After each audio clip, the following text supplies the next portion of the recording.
Canseco. Thank you very much, Mr. Speaker. These questions are directed to Professor Scott. Now, regarding Dodd-Frank. Dodd-Frank hands over even more regulatory power to the SEC and to the FDIC and the Federal Reserve. These are the same agencies who were in charge during the last 10 years.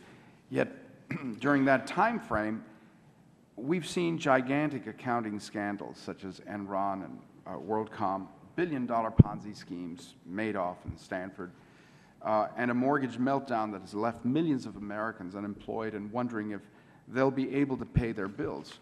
The regulation was there, the money was there, but regulation failed.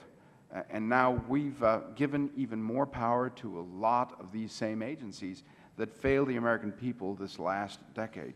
Do we have any reason to think, in your opinion, that more rules and more money will produce a different outcome this time? I would like to think we learn by experience, Congressman. I think many of these agencies have learned lessons from these crises, and hopefully things will be improved. But I believe fundamentally that what has been lacking in the rulemaking process of these agencies is any serious cost-benefit analysis. And I think it's incumbent upon the Congress to charge them with doing this.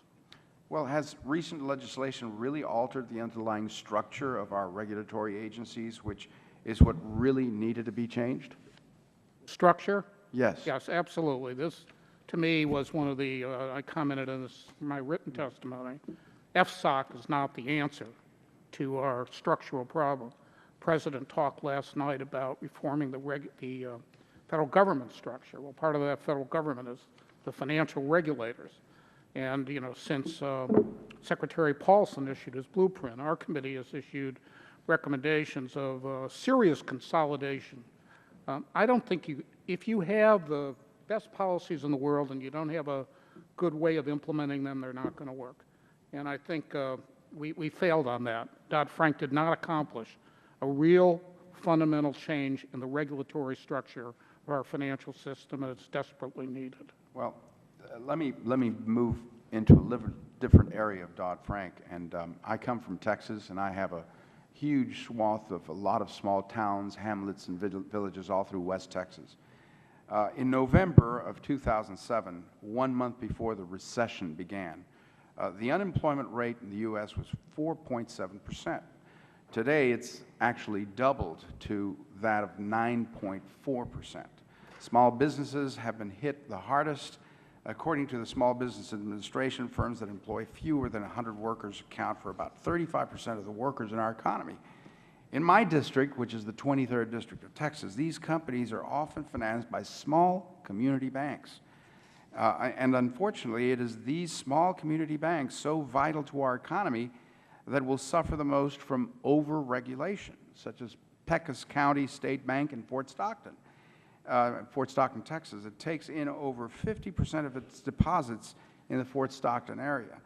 Before the passage of Dodd-Frank's, their annual audit cost them $30,000 to complete. And they've informed me that now it costs them over $112,000 to perform the same audit because of all these new regulations. Regulators have continually said small banks should not be overburdened, yet they are. Do you believe the supposed benefits that have come from Dodd-Frank, aside from what you've just alluded to, outweigh these costs to small banks that have resulted from this legislation?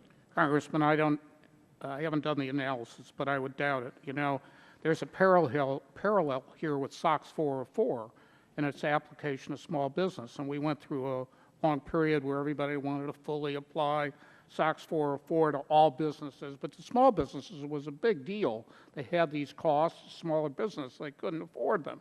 So finally, one good feature of Dodd-Frank for sure is a permanent exemption of the small business for 404.